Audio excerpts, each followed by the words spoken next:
Okay, what now? Perfect. All right, great. Okay, perfect. Why don't we kick off? Great, awesome. So glad to have you here. Thank you for making the time. I know you have been on the webinar and event circuit quite a lot. I think I've myself caught like a few events and a few webinars with you as either the main host or the guest speaker or a panelist or some other shape and form. So happy that you could join us today. So why don't we kick off right here? Do you mind just introducing yourself to the team and basically giving a quick background on yourself and on FounderSuite? Absolutely. So my name is Nathan Beckord. I run a startup called FounderSuite. FounderSuite is a set of software tools for raising money, managing investors. Basically, it's an investor CRM to manage your investor pipeline. It's an investor database to help build that funnel, that pipeline. Investor update tools to do your regular newsletters, and then a collection of pitch decks, templates, term sheets, stuff like that. We've been at it for about 4 or 5 years now. Launched the product about 2.5 years ago, and we're actually closing in on $1 billion raised by our customers. But my very quick background before launching FounderSuite, I spent about 12 years as like fractional CFO consultant to startups, helping them raise money. So spent a lot of time on the funding roadshow, and then that basically is what led to development of FounderSuite, and figured we could build some products to help the process. So, and then way back when I worked in investment banking uh, many moons ago during the first dot-com Got bubble. it. That's awesome. uh I think your background, like at least the CFO part, closely resonates with what we do here in finance. So great, awesome. Glad to have you.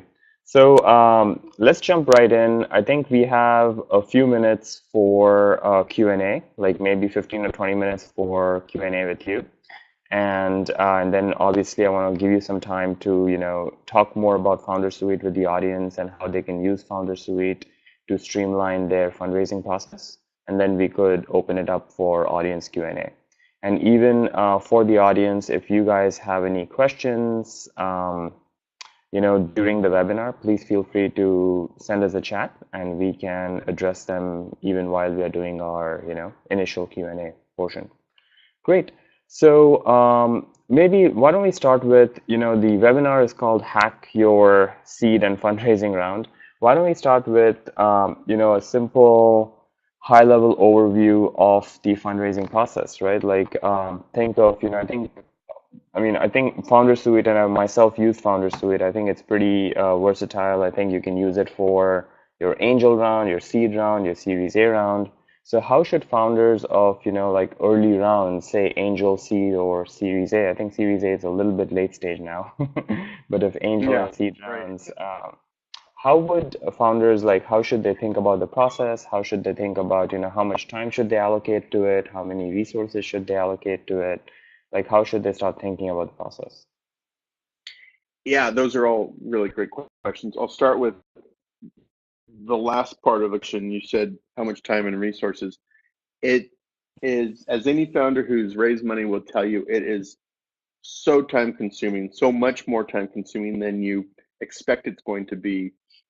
So the short answer to that is, if you can kind of time box it and say, hey, I'm going to focus on fundraising for the next 3 or 4 months, almost on a full-time basis or 75% basis. I interview and talk to a lot of founders, and pretty consistently, I ask them, like, how much did you devote to fundraising? And they're like, I was, either full-time on it or 75% of my time raising money for X number of months. So that's just kind of the context of what you're getting into if you're going to go raise money. And it's very hard to do, right? Because we all have other jobs. You have customers, you have employees, you have other things you need to do. And so I always tell people, if you have a co-founder or someone to take off some of your duties so you can focus on fundraising, that's great. You know, so then how do we do it? And we like to kind of think of it like a sales process, because it really is a sales process, right? And you can treat it like a sales process, and just like a sales process, you know, you can kind of break it into its step-by-step components, the first of which would be building that target list of potential leads, potential investors. At the seed or angel round, I always tell people, just to put some context around it, that list should be 100 to 200 names, because you're going to be getting rejected, 95% of the time or more. And that part, just building that list of 200 names, can be 50 or 100 hours of research. And then, you take that list and you kind of start to really research that list, process that list, figure out if you have any mutual connections to people on that list, figure out your path into getting to talk to those people on the list. And of course, removing people who are not good fits. It's the qualifying that list, just like a good salesperson does. And then, you built the list, you qualified it. Hopefully you load them up into a CRM like FounderSuite so you can manage all the discussions. And then you really lean on your connectors to start getting the introductions and start having discussions going.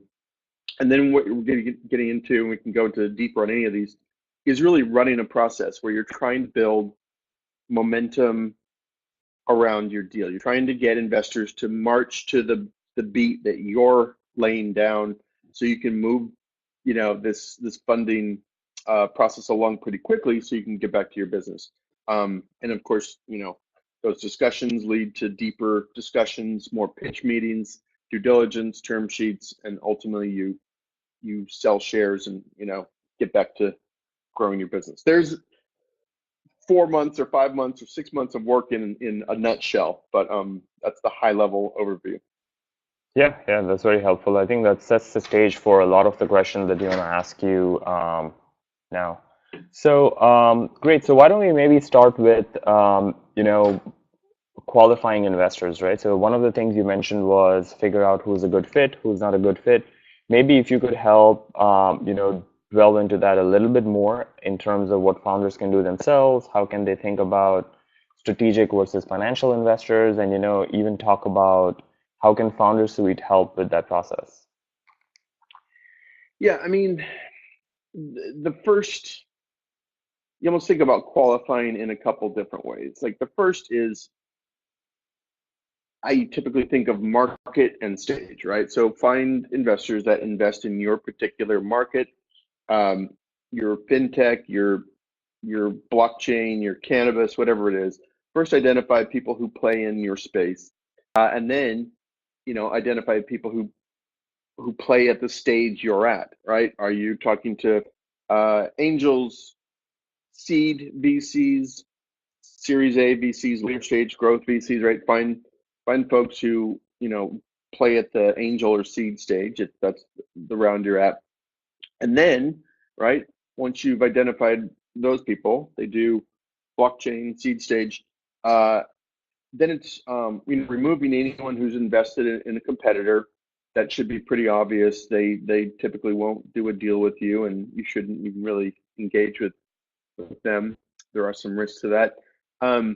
Removing anyone who maybe doesn't do your type of deal, meaning like maybe some investors are specific about geography and things like that, right? They want to be investing in Southern California startups or whatever it may be. Removing anyone who maybe has a bad reputation, and this is harder. This is harder to figure out. This sometimes means just talking to other founders. If you're a part of an incubator or accelerator, a lot of times there's kind of discussion about particular investors that go on behind the closed doors. There are a couple websites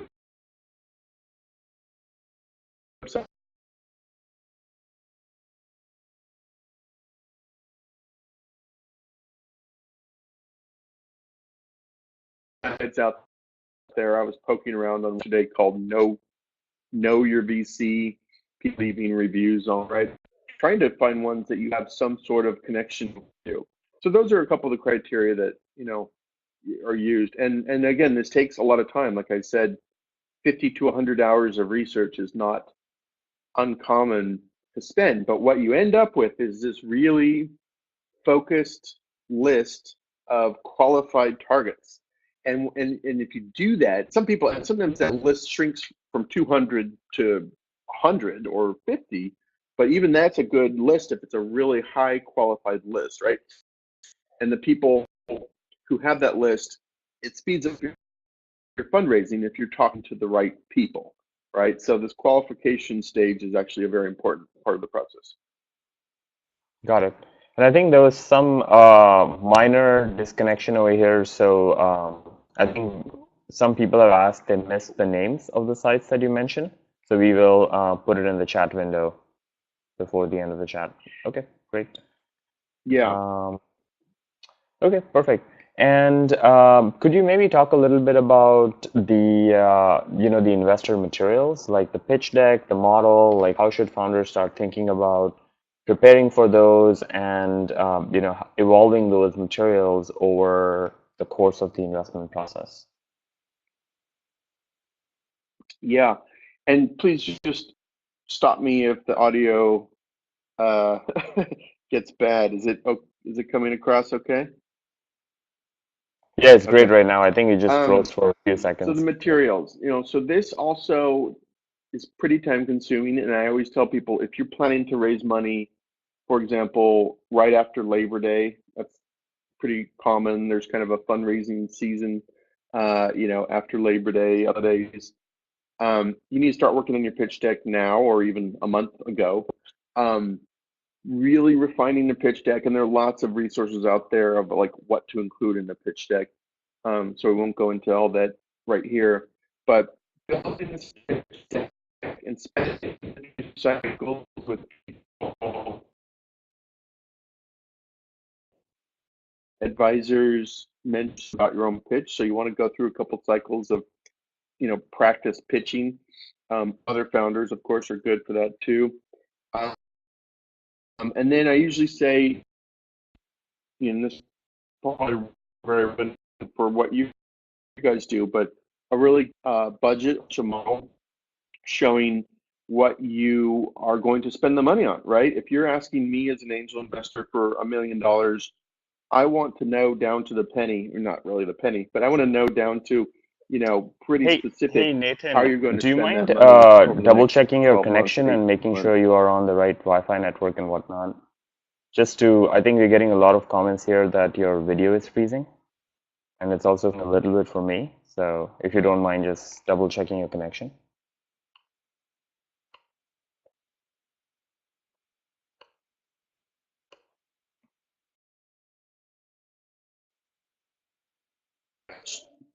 So sorry.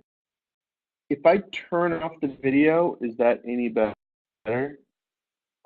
I think it's a little better. I think we can try it for sure.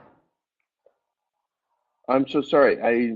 No problem, no problem. I just Yeah. feel like, um, I feel like the internet's been slow lately, but I'm on the right network. Okay, let me know if this is Sure. not any better. No, I think this is good. I think we can continue, and then if you have any Um, issues, we'll let you know. Yeah. okay, break off. Um, did you hear me mention the financial model or pitch deck? No, do you mind actually restarting the answer? I think you were cutting off a lot Yeah, in the previous. Yeah. Okay. no problem. So, um, what I was trying to say is, uh, you know, you need a couple things. You need a pitch deck, a model, and typically a one-page summary, tear sheet, executive sum, whatever you want to call it. Um, and it takes a while to prepare this stuff.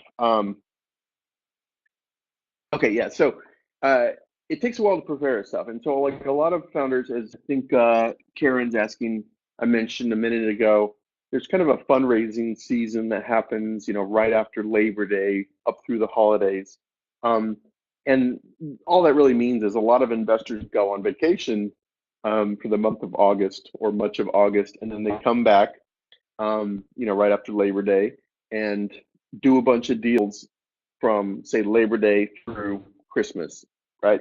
And so a lot of founders time their fundraising to match that season. That's what we say, a fundraising season. There's nothing more to that really. So if you're going to start fundraising, right after Labor Day, you really need to start now or even a month ago to start building your pitch deck and your other materials. Pitch deck, we can go into more detail on that, but there are a lot of resources out on the internet of what to include in the pitch deck. So we can go into that if you want, but you also need a model, a financial model.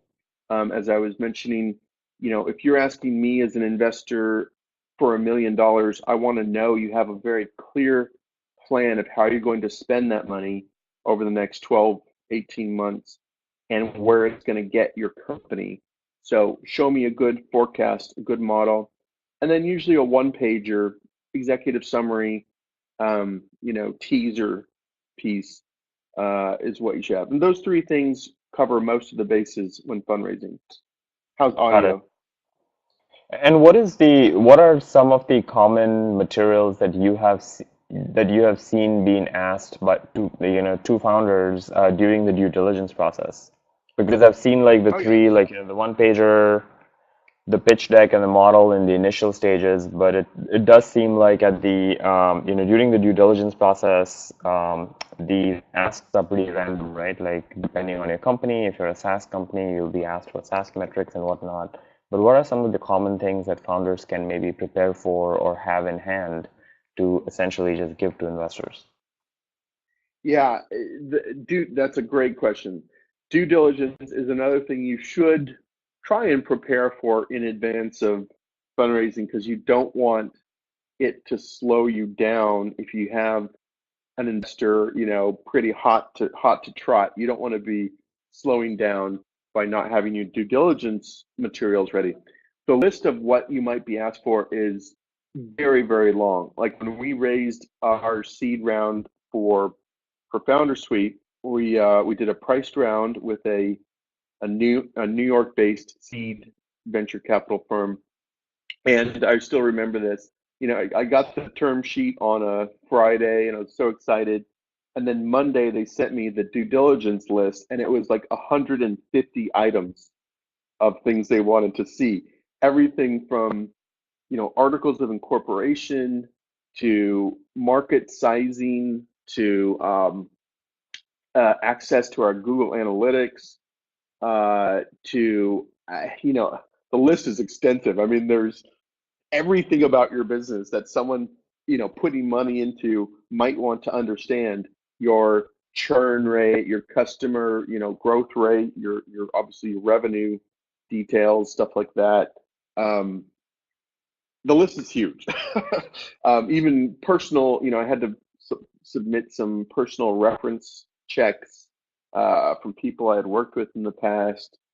It was a very exhausting list. And we do actually have both a financial model and a sample due diligence checklist in our startup docs collection in FounderSuite. But yeah, just and it takes a while to gather all that stuff and prepare that.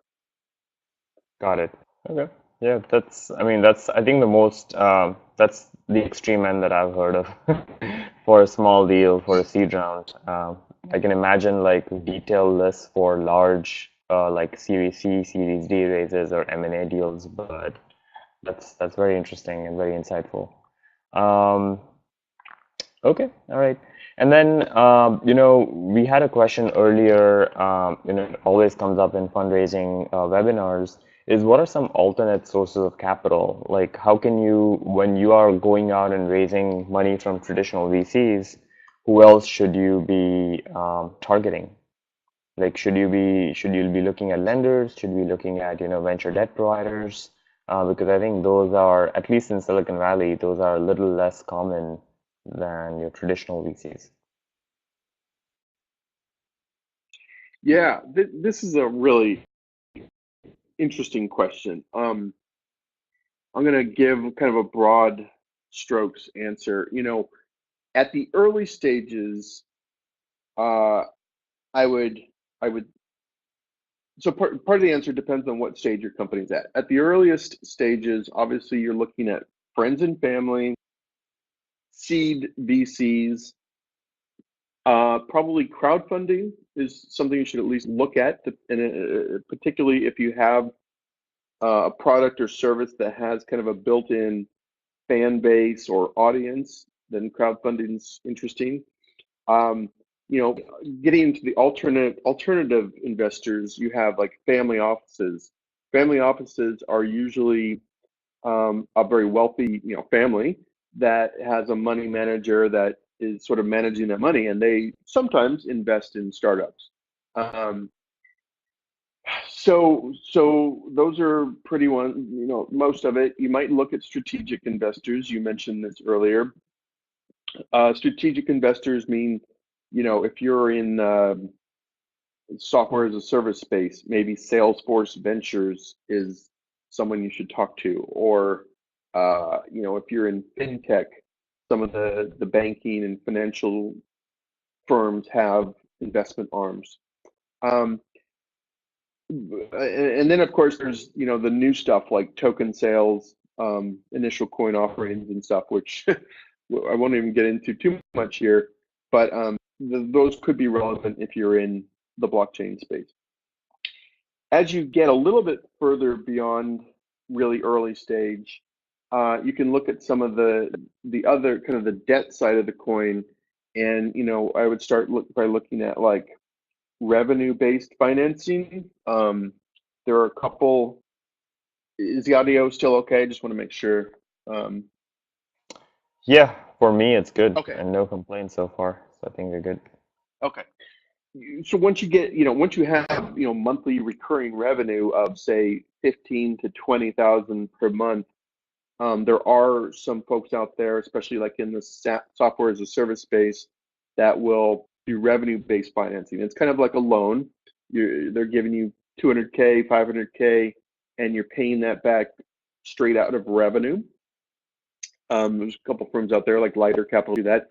And then as you get a little bit later stage, or even more later stage, you can look at venture debt. I don't think venture debt ever wants to play with a startup that doesn't have VCs, established VCs in. And so I think venture debt comes after Series A, Series B round. But that's, great because not great. I don't want to say anything's great.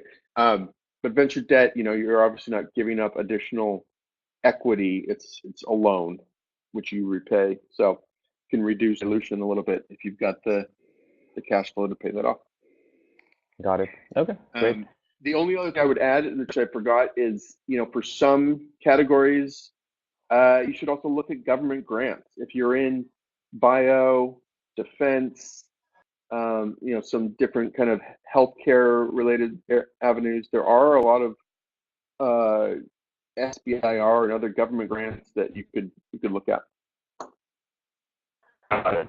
And I think we have some, I know I saw a few questions from somebody internationally. So I know like at least Canada, EU, I think they are even more generous in startup grants than the US is.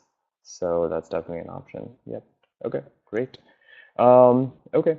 And then just, going back to your due diligence process, or even before the due diligence process, right? When you go for your first investor meeting and you start talking to investors, what are some common questions that are asked by investors in the seed or angel seed or Series A rounds during these meetings? Oh boy, yeah, there are a lot of, there are as many questions asked as there are types of investors and different investors out there, right? But the pitch meeting often will start off with, who are you and what are you doing? Kind of getting into, the vision, the product, maybe a product demo, and then getting into, any market validation. So what are your metrics? What are your, you know, customer growth rates, churn rates, revenue growth rates, things like that. And the metrics kind of vary depending on the type of business. But and then kind of a deeper dive in the team. and sometimes a competitive landscape as well. Who else is doing this? You're presenting this vision to me of something pretty interesting. Who else? What are other people doing? What are other companies doing? I mean, that covers maybe the bulk of a pitch. Got it. Okay, great. Okay. And then any common mistakes that you've seen startups make during fundraising that you would, recommend our audience to avoid? How much? Yeah, how much time do we have? We could do a webinar on that. Yeah. Actually, would be pretty interesting webinar.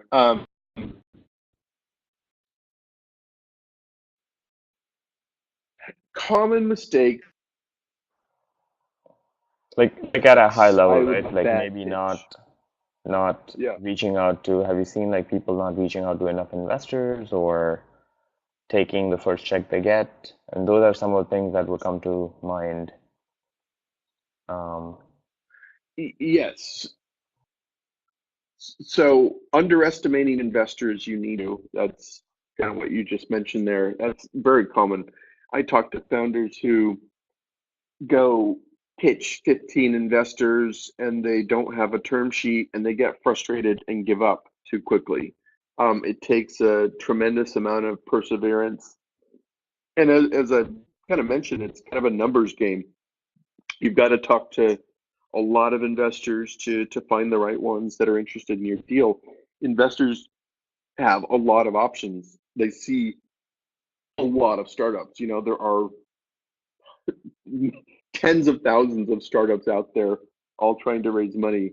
And so as an investor, you have a lot of choices. So you need to talk to a lot of folks to find the right ones that are good for you. Taking a first term sheet, you sort of mentioned, that's,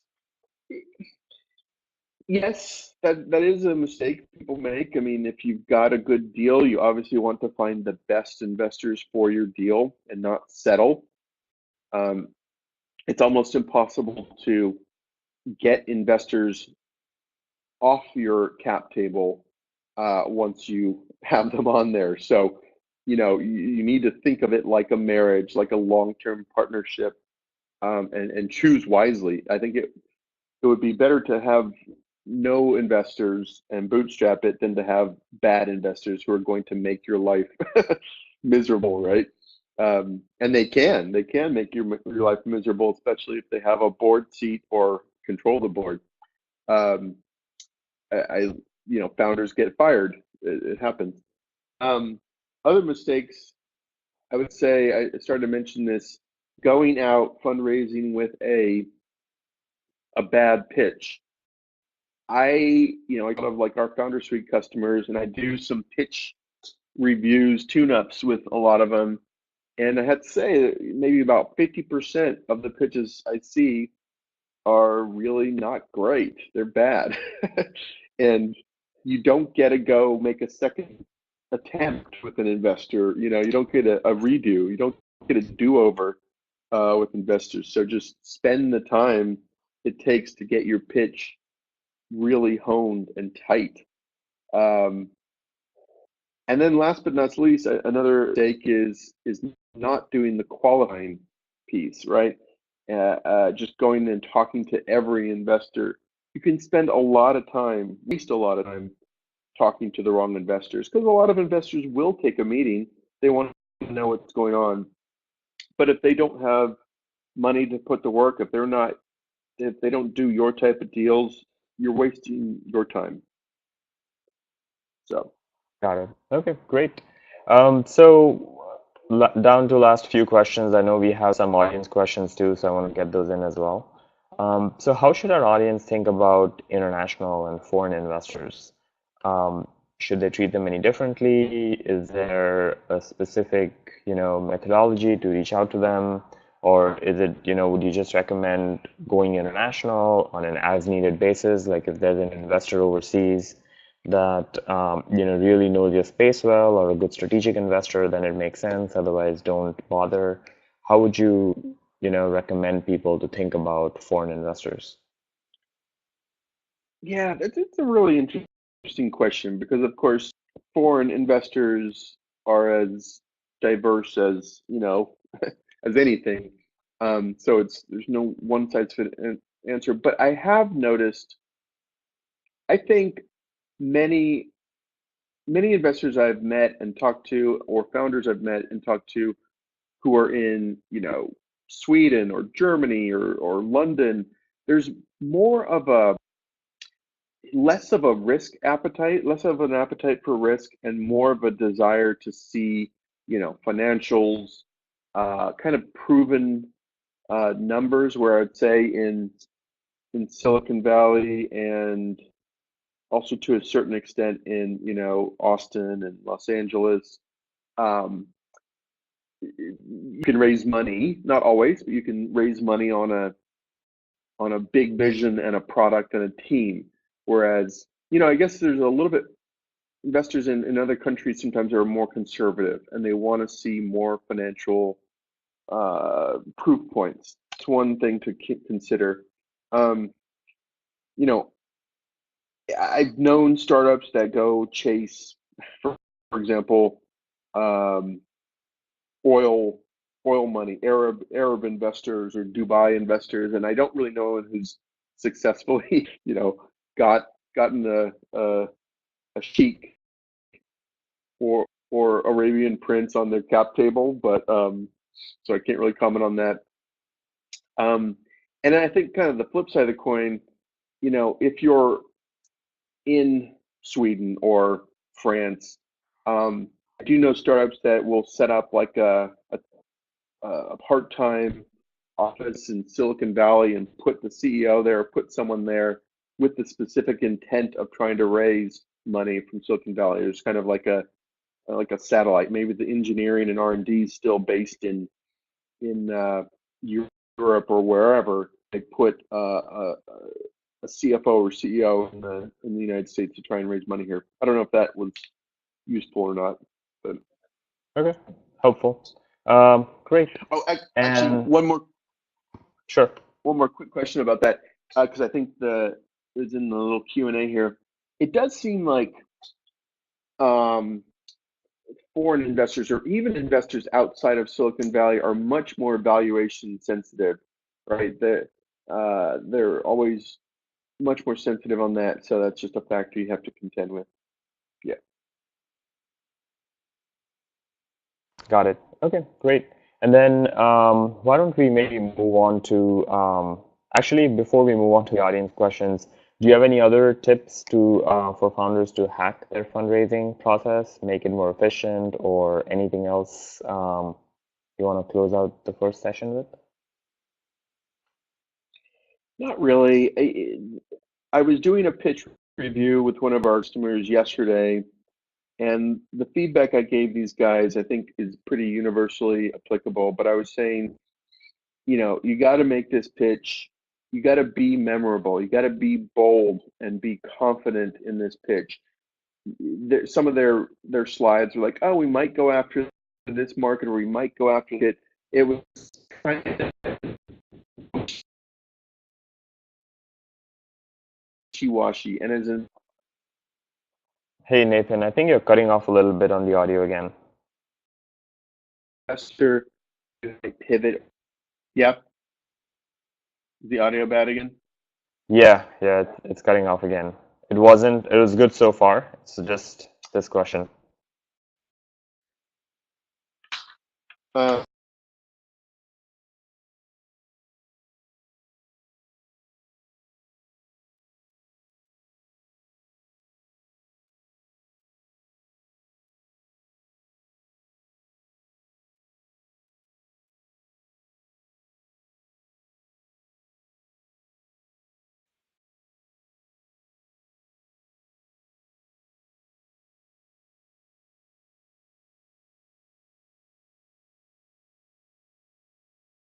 Hey guys, we're just waiting for Nathan to, I think,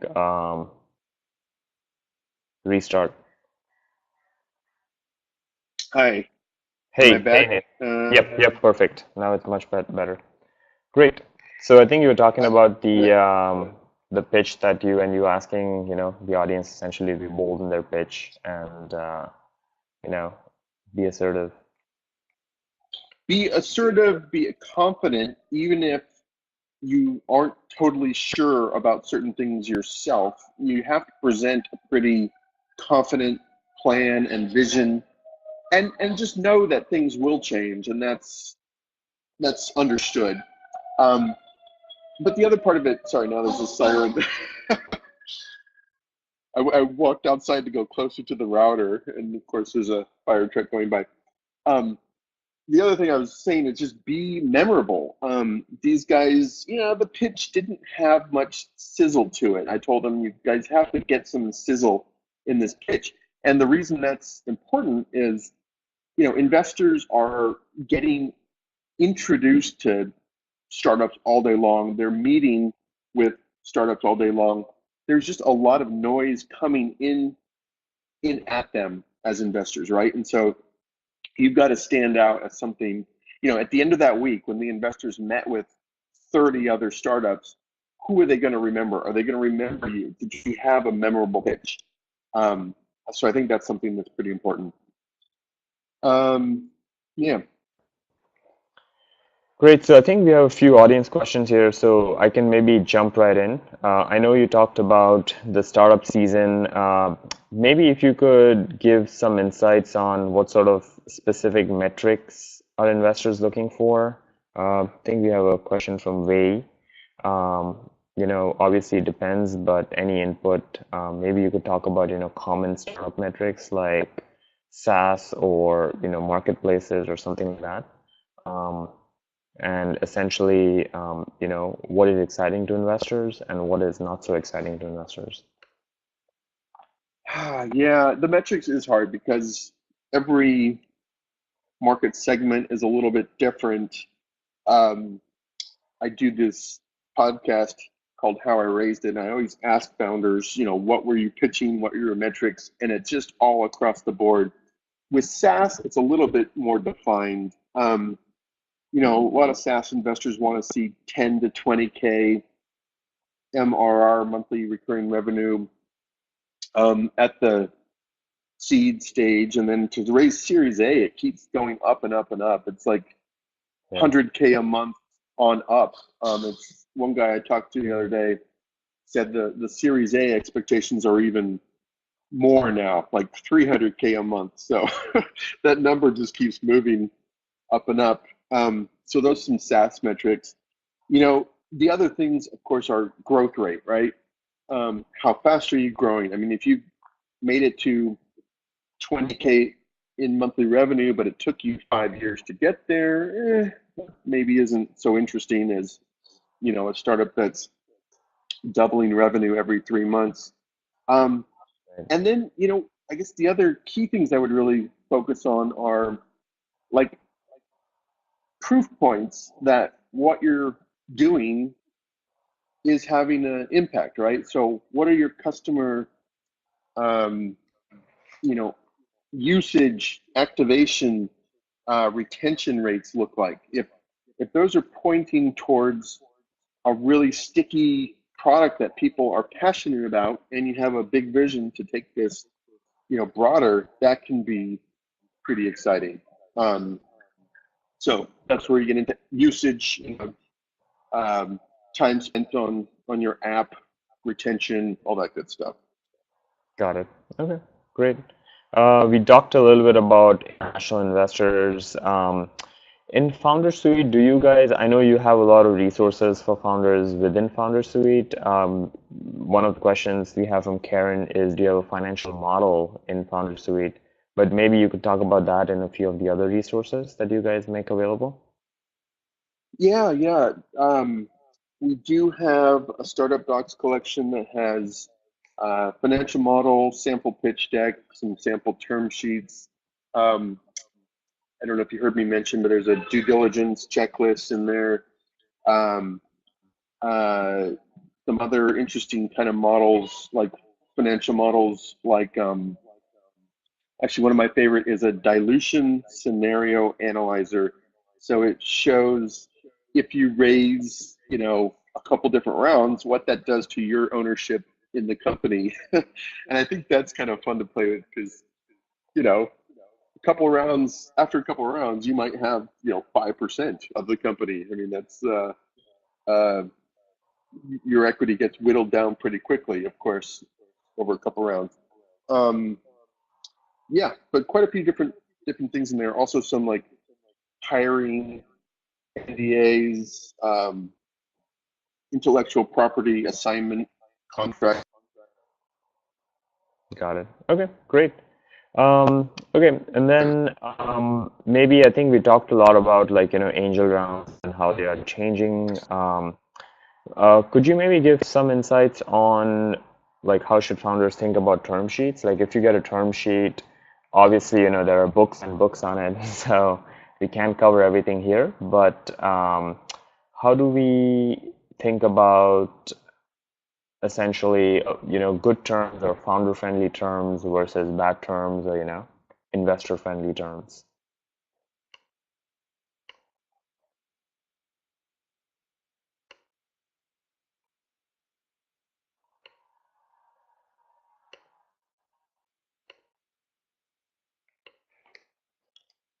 Nathan, are you there?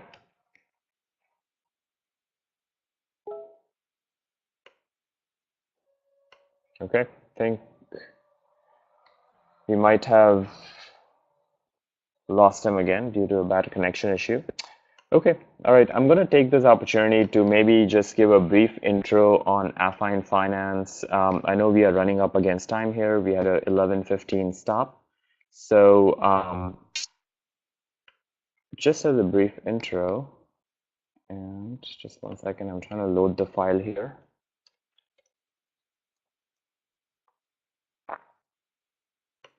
So we are basically a on-demand finance company. We work with companies of all sizes, all the way from small startups to large, essentially corporations. And we do everything, from accounting to bookkeeping to fundraising to M&A. We are basically a marketplace, a curated marketplace. So we have professionals on our team that have been vetted by us, and essentially our job is to find a quarterback for the project for which you're looking for. And I think the most applicable, obviously, service that we provide here is fundraising support. That is one of our most popular services. We are currently essentially helping multiple startups raise funds.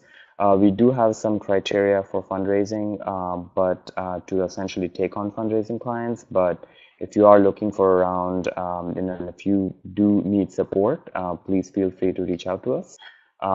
We do have multiple compensation options, so it could be an hourly consulting fee, or we could work out a different compensation structure. So definitely reach out to us if you have any questions. And a little bit more about us. This is essentially why you should work with us. This is, how we screen our candidates. These are a few of the guys on our platform. We also have this is a typical fundraising process timeline. As Nathan mentioned, it takes a long time. So this is, this could be shorter or this could be longer depending on your industry, depending on how much work is done, depending on the season and whatnot. And yeah, I mean, FounderSuite is a great tool. I've used it myself. I think I'm not sure if Nathan, if you're back or not, but definitely check out FounderSuite as well. We do have a discount code for Affine Finance if you want to essentially get FounderSuite. It's in our fundraising guide that you can download using the top bar here. And yeah, I think there are not any other questions. So I think we can wrap this up. All right. Thank you, everybody. Thank you for logging on to a Thursday morning, and we will follow up by email with the fundraising guide and with our discount code. Thank you.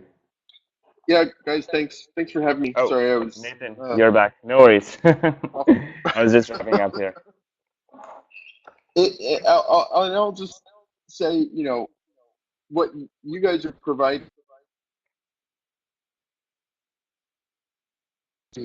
is to be really, really helpful.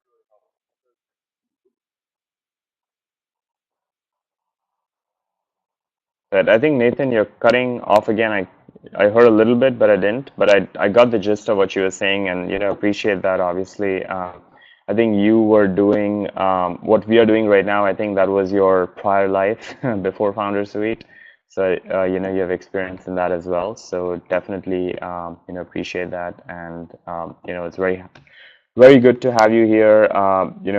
We will follow up with Click Meeting, make sure we don't have any, connection issues due to them. But again, thank you for being here. Thank you, everybody, for logging on. And we'll see you at our next webinar. Thank you.